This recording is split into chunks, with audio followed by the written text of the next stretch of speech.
বিএনপির ভারপ্রাপ্ত চেয়ারম্যান তারেক রহমানের স্ত্রী ডাক্তার জুবাইদা রহমান শুক্রবার সকালে ঢাকায় এসেছেন।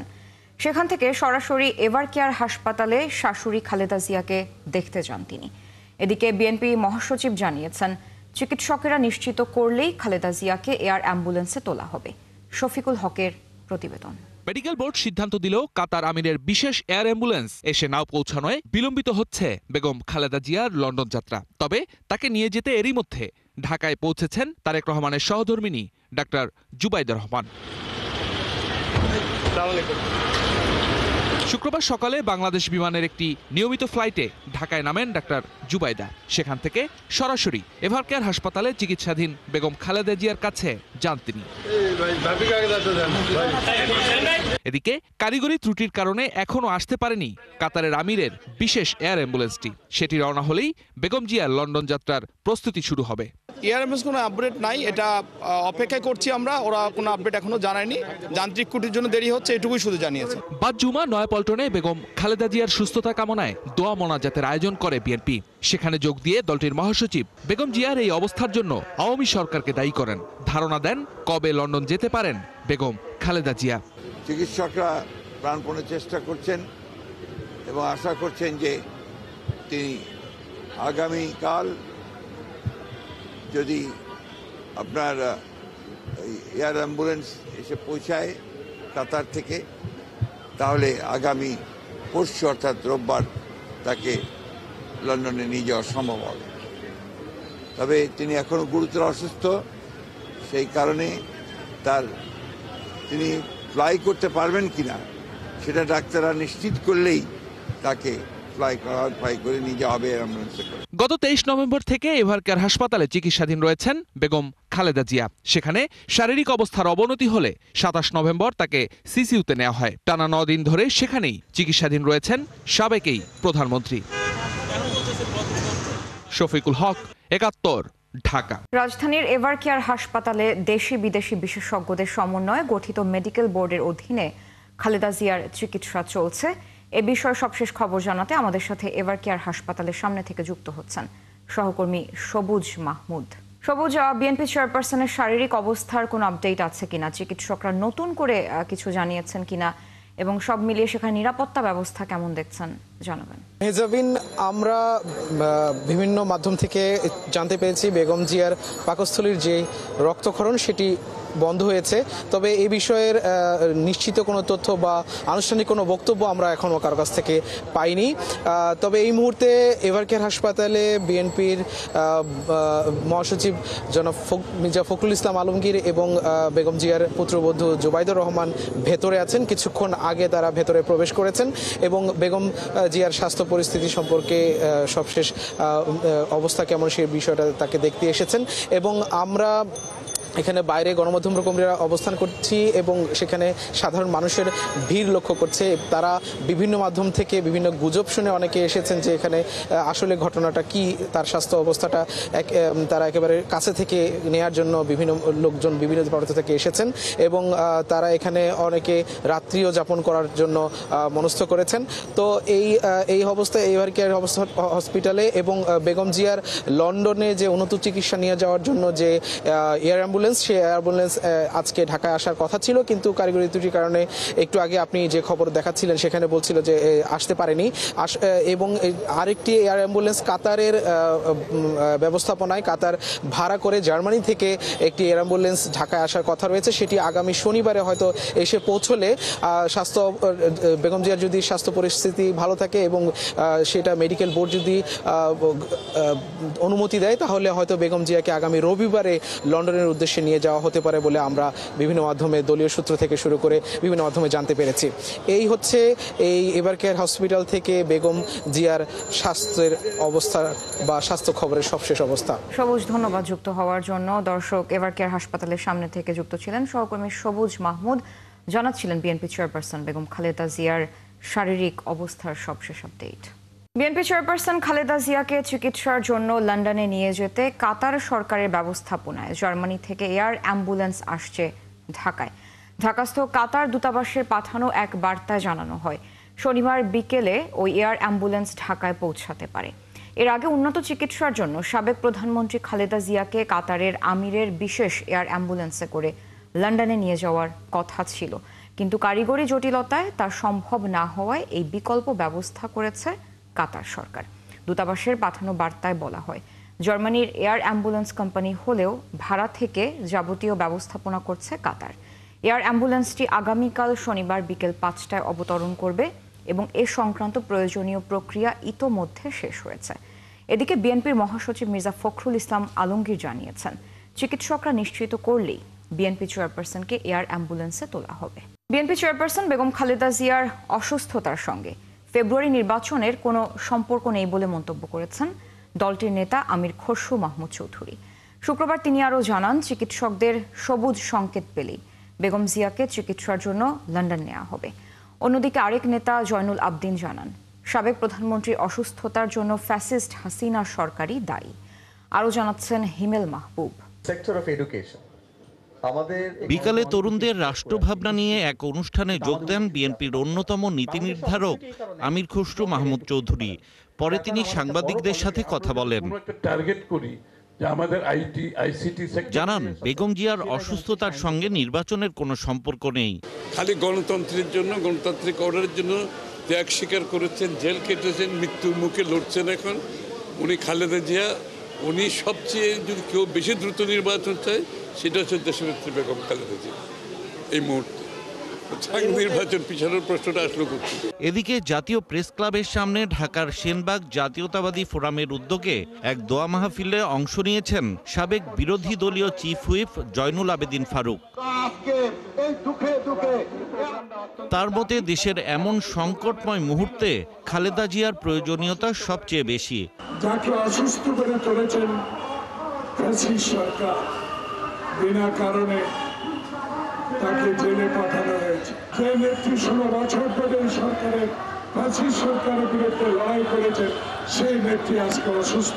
তাই আমরা আজকে সবাই আল্লাহর দরবারে এই দিনে, পবিত্র জুমার দিনে, আমার মা, বাংলাদেশের মা, গণতন্ত্রের মা বেগম খালেদা জিয়ার জন্য দোয়া করব। তিনি আরও বলেন, যারা আগে সমালোচনা করত তারাই এখন বিএনপি চেয়ারপারসনের জন্য দোয়া করছেন। সবাই দোয়া করছেন বেগম জিয়া সুস্থ। হিমেল মাহবুব, ৭১, ঢাকা। বিএনপি চেয়ারপারসন বেগম খালেদা জিয়ার রোগ মুক্তি কামনায় সারা দেশে বিশেষ দোয়া হয়েছে। শুক্রবার জুমার নামাজের পর সারা দেশের মসজিদগুলোতে দলের পক্ষ থেকে এই দোয়ার আয়োজন করা হয়। দোয়া শেষে সাধারণ মুসল্লি, এতিম ও অসহায় মানুষদের মাঝে খাবার বিতরণ করেন আয়োজকরা। প্রতিনিধিদের তথ্য ছবিতে প্রতিবেদন। খালেদা জিয়ার সুস্থতা কামনায় কুড়িগ্রামের সর্দারপাড়া জামে মসজিদে বিশেষ দোয়া হয়েছে।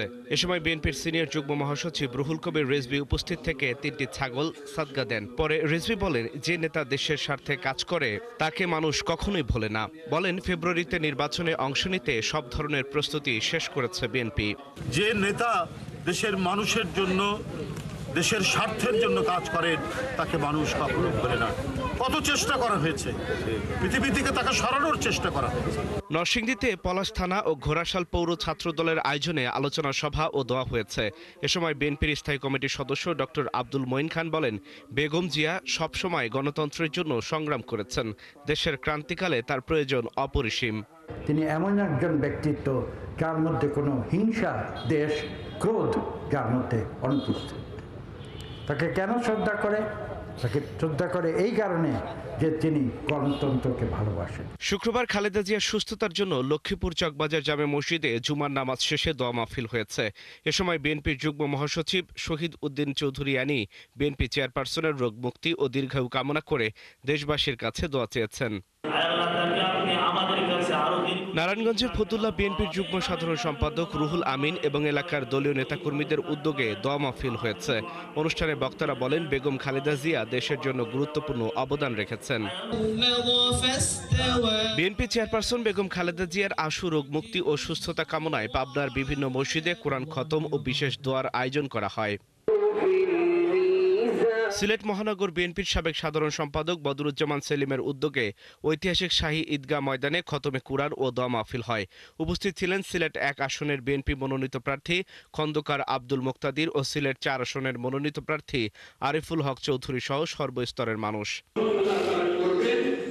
ব্রাহ্মণবাড়িয়ার কসবায় আড়াইবাড়ি দরবার শরীফ মসজিদে জেলা বিএনপির সদস্য কবির আহমেদ ভূঁইয়ার উদ্যোগে দোয়া মাহফিল হয়।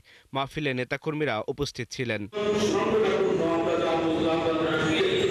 জামালপুর মডেল মসজিদে বেগম খালেদা জিয়ার সুস্থতা কামনায় বিশেষ দোয়া পরিচালনা করেন মসজিদের ইমাম মাওলানা মাসুদ হোসাইন। শেরপুরে শহরের পৌর ঈদগাহ মাঠে সদর উপজেলা বিএনপির আয়োজনে এই মিলাদ মাহফিল হয়। এ সময় উপস্থিত ছিলেন শেরপুর 1 আসনের বিএনপি মনোনীত প্রার্থী ডাক্তার সানসিলা জেরিন প্রিয়াঙ্কা সহ অন্যান্য নেতারা। আল ইমরান, 71। এদিকে বিএনপি চেয়ারপারসন খালেদা জিয়ার রোগ মুক্তি কামনায় কোরআনখানি ও দোয়া মাহফিল করেছেন ধামরাই উপজেলা দলের নেতাকর্মীরা। শুক্রবার বাদ আসর স্থানীয় ডাউটিয়া জামিয়া ইসলামিয়া কওমি মাদ্রাসায় এ দোয়া মাহফিল হয়েছে। ঢাকা জেলা যুবদল সভাপতি ইয়াসিন ফেরদৌস মুরাদের আয়োজনে দোয়া মাহফিলে দলের বিভিন্ন পর্যায়ের নেতাকর্মী ও সাধারণ মানুষ উপস্থিত ছিলেন। এ সময় খালেদা জিয়ার রোগ মুক্তি কামনায় মোনাজাত করা হয়। ব্যক্তি বা দলের বিরুদ্ধে অভ্যুত্থান হয়নি জানিয়ে জাতীয় নাগরিক পার্টি এনসিপির আহ্বায়ক নাহিদ ইসলাম বলেছেন, গণ অভ্যুত্থানের প্রথম দাবি ছিল সংস্কার, ফ্যাসিস্ট সংস্কৃতির বিরুদ্ধে অভ্যুত্থান হয়েছিল।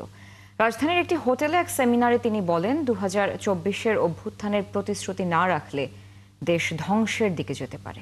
যারা গড়ে, যেই রাজনৈতিক নেতৃত্ব দেশকে স্বাধীন করে, সেই রাজনৈতিক নেতৃত্ব যাদেরকে আমরা ফাউন্ডিং ফাদার্স বলি, তারা দেশের সকল প্রতিষ্ঠান, গণতন্ত্র, নির্বাচন কমিশন, পুলিশ, ব্যুরোক্রেসি, যত ধরনের প্রতিষ্ঠান আছে সেই প্রতিষ্ঠানগুলোকে তারা গড়ে দিয়ে যায়। এটা থাকে প্রথম ধাপ, প্রথম এই সুযোগটা তখন কিন্তু থাকে। স্বাধীনতার পরের ইতিহাস আপনারা জানেন, আমরা ওই সুযোগ কিন্তু মিস করেছি। সেই সময় যারা রাজনৈতিক নেতৃত্বে ছিল তারা ব্যর্থ হয়েছে। পরবর্তী যে নেতৃত্ব এসেছে, জিয়াউর রহমানের সময় তিনি চেষ্টা করেছেন, কিন্তু তিনি এসেছিলেন সেনা অভ্যুত্থানের মাধ্যমে। ফলে গণতান্ত্রিক যে প্রক্রিয়ায় সেটাকে দেশকে পুরোপুরি তিনি নিয়ে যেতে পারেন নাই। দেশের প্রাতিষ্ঠানিক সংস্কার, যেটা প্রাতিষ্ঠানিক ভিত্তি তৈরি হয়নি। আওয়ামী লীগ না পারলেও জাতীয় পার্টিকে আসন্ন সংসদ নির্বাচনে অংশ নিতে বাধা দেবে না সরকার। প্রধান উপদেষ্টা প্রেস সেক্রেটারি 71কে জানান, আইনগতভাবে নিবন্ধিত সব রাজনৈতিক দলই অংশ নিতে পারবে আগামী জাতীয় নির্বাচনে। এদিকে জিএম কাদেরের নেতৃত্বাধীন জাতীয় পার্টি বলছে, শুধু লেভেল প্লেইং ফিল্ড থাকলেই নির্বাচনে অংশ নেবে তারা। আরও জানাচ্ছেন মোহন ইসলাম। 2014 সালের একতরফা নির্বাচনে আওয়ামী লীগের সঙ্গী হয়ে ভোট করে এইচ.এম. এরশাদের জাতীয় পার্টি সংসদে ভূমিকা রাখে বিরোধী দল হিসাবে। তবে দলের অনেকেই পুরস্কার স্বরূপ জায়গা পায় হাসিনার মন্ত্রিসভায়। তখন আওয়ামী লীগের সাথে জাতীয় পার্টির মতোই ছিল জাসদ, ওয়ার্কার্স পার্টি সহ বাকি 13 দল। গেল 17 বছরে আওয়ামী লীগের সব ধরনের সিদ্ধান্তে এক হয়ে কাজ করেছে দলগুলো। হাসিনা সরকারের পতনের পর ঐক্যমত্য কমিশন, সরকার, নির্বাচন কমিশনের কোনো আলোচনাতেই রাখা হয়নি দলগুলোকে। এমনকি জাতীয় পার্টি সহ এ দলগুলোকে নিষিদ্ধ করার দাবিও করেছে অনেকে। তবে আনুষ্ঠানিক বিভিন্ন প্রক্রিয়া, জুলাই সনদ এবং ইসি সংলাপে না ডাকলেও ভোট করা নিয়ে আর কোনো বাধা দিতে চায় না অন্তর্বর্তী সরকার। না, আমি তো আইনের উপরে কথা বলে, মূল কথা আইন তো তাদেরকে বাধা দেয়নি ইলেকশন করার ক্ষেত্রে। বাধা কি দিয়েছে? সেটা তো বাধা দেয়নি। তবে আওয়ামী লীগের বিষয়ে সরকারের অবস্থান স্পষ্ট বলে জানালেন তিনি, রিফাইন্ড বা অন্য কোনো নামেও দলটি নির্বাচনে অংশ নিতে পারবে না। আওয়ামী লীগের অ্যাক্টিভিটিস ব্যান্ড, আওয়ামী লীগের পক্ষে আগামী ইলেকশন করতে পারবে না। এই বিষয়ে কোনো ধরনের কোনো ব্যান্ডটা তো উইথড্র করা হয় না। রিফাইন আওয়ামী লীগ নামে কিছু আছে কিনা সেটাই তো আমি জানি না। এদিকে নির্বাচনে অংশ নেওয়ার আগ্রহের কথা জানিয়েছে জাতীয় পার্টি। তবে নির্বাচনী পরিস্থিতি দেখেই সিদ্ধান্ত নিতে চায় দলটি। মাঠের পরিস্থিতি জরিপ করে, আইন শৃঙ্খলা বাহিনীর পারফরমেন্স দেখে, দেশের নিরাপত্তা, প্রার্থীর নিরাপত্তা, ভোটারদের নিরাপত্তা, সমর্থকদের নিরাপত্তা, পোলিং এজেন্টদের নিরাপত্তা, এগুলো সবকিছু দেখে তারপরে আমরা চূড়ান্ত সিদ্ধান্ত নেব। আর মুক্তিযুদ্ধের পক্ষের কারো সাথে জোট করার আগ্রহের কথাও জানায় জাপা। যদি আমরা দেখতে পারি নির্বাচন। মোহন ইসলাম, 71, ঢাকা। তথাকথিত -4 নিয়ে গুজব ছড়ানো হচ্ছে। শুক্রবার মাগুরায় এক অনুষ্ঠানে এমনটা জানান প্রধান উপদেষ্টার প্রেস সেক্রেটারি শফিকুল আলম। তিনি বলেছেন জাতীয় সংসদ নির্বাচন হবে 15 ফেব্রুয়ারির মধ্যেই। এতে অংশ নেবে নিবন্ধিত সব দলই। আবারও বলেন কোনো অপশক্তি নির্বাচন ঠেকাতে পারবে না। আরও জানাচ্ছেন ফরহাদ ইবনে মালিক। রাজনীতির অলিতে গলিতে এবার জোর আলোচনা -4 নিয়ে। এ নিয়ে গুঞ্জন ডালপালা মেলে 3 বারের সাবেক প্রধানমন্ত্রী বেগম খালেদা জিয়া আবারও অসুস্থ হবার পর তার সন্তান তারেক রহমান দেশে না ফেরায়। মাগুরায় এক ফুটবল টুর্নামেন্টের উদ্বোধনী অনুষ্ঠানে প্রধান উপদেষ্টার প্রেস সেক্রেটারি বলেন, তথাকথিত -4 নিয়ে গুজব ছড়ানো হচ্ছে। যারা -4 এর কথা বলছে তারা দেখবেন যে ওরা স্বৈরাচারের দোসরের মতোই ছিল। আমরা কোনো -4 এর কোনো কথা আমরা বলেছি? এই কথাটা যারা আনছেন তারা ওই যে স্বৈরাচারের দোসরের মতো কথা বলছেন। আমি স্পষ্টভাবে বলতে চাই, কোনো -4 এর কোনো ইয়ে নেই। আমরা কাউকে মাইনাস করেছি? যিনি মাইনাস হয়েছেন তিনি হত্যাযজ্ঞ করে মাইনাস হয়েছেন। এ সময় এক প্রশ্নের জবাবে প্রেস সচিব জানান, 15 ফেব্রুয়ারির নির্বাচন কেউ ঠেকাতে পারবে না। ইনশাআল্লাহ 15 ফেব্রুয়ারির মধ্যে ইলেকশন হবে। এদিকে দণ্ডপ্রাপ্ত জুলাই হত্যাকারীদের ফিরিয়ে আনাই সরকারের মূল লক্ষ্য বলেও জানান তিনি। আমরা চাই যে তারা বাংলাদেশে তাদেরকে এক্সট্রাডিশন করা হোক। যে করা হলে আমরা যেটা করব যে তারা অবশ্যই তাদের অ্যাপিল করার রাইট আছে, অ্যাপিল করবেন, বাট তাদের যাতে দ্রুত রায়টা কার্যক্রম করা যায় বাংলাদেশ দেশীয় নিয়ম এবং আন্তর্জাতিক নিয়ম মেনে, সেটা আমরা করব। যাদের হাতে রক্ত আছে তাদের প্রত্যেককে বাংলাদেশে আমরা ফিরিয়ে আনবো। এটা আমাদের শহীদদের কাছে আমাদের দায়। এছাড়া আগামী নির্বাচনে জাতীয় পার্টির অংশগ্রহণ নিয়েও কোনো সমস্যা নেই বলে জানান শফিকুল আলম। জাতীয় পার্টি যদি ইলেকশন করতে চায় সেটা তাদের ইচ্ছা।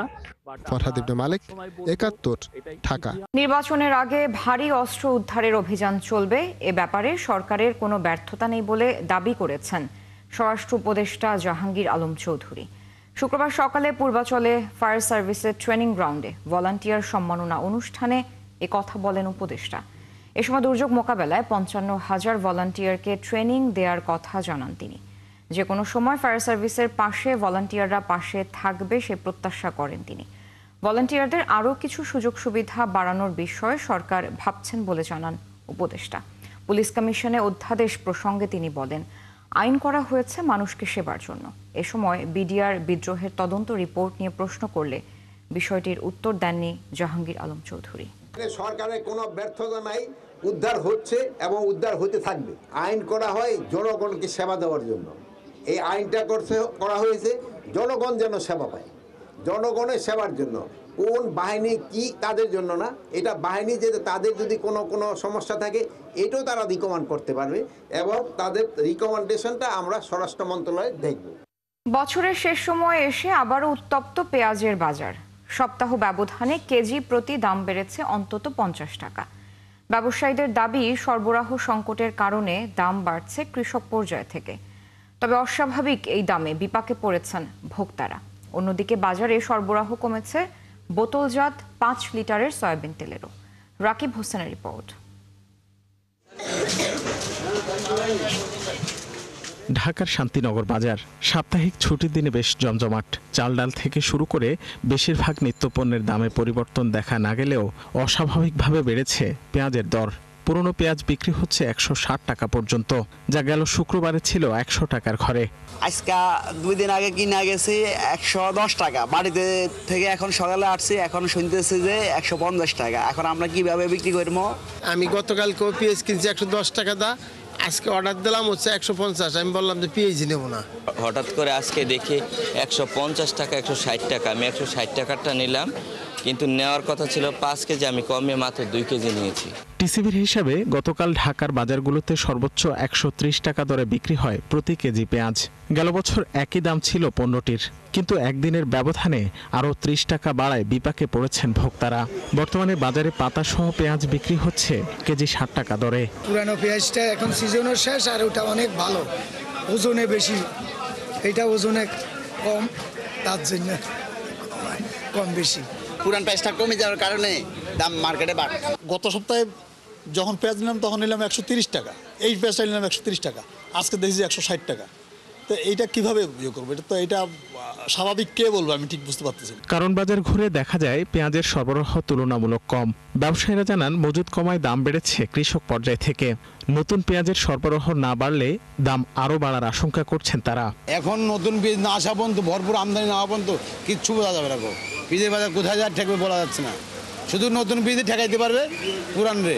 বাংলাদেশে পার ডে মনে করেন 50-60 গাড়ি করে পেঁয়াজ লাগে, কিন্তু এই তুলনামূলক পার ডে 50-60 গাড়ি পেঁয়াজ হবে না। অন্যদিকে বাজারে সংকট দেখা দিয়েছে 5 লিটারের বোতলজাত সয়াবিন তেলের। সরকারের অনুমোদন ছাড়া কোম্পানিগুলো দাম বৃদ্ধি করায় দোকানে পণ্যটি তুলছেন না খুচরা বিক্রেতারা। রাকিব হোসেন, 71, ঢাকা। দর্শক, চলছে সংবাদ সংযোগ। সরাসরি সংবাদ অনুষ্ঠান দেখতে চোখ রাখুন 71 ফেসবুক পেজে এবং সাবস্ক্রাইব করুন 71 ইউটিউব চ্যানেল। থাকুন 71-এর সাথে।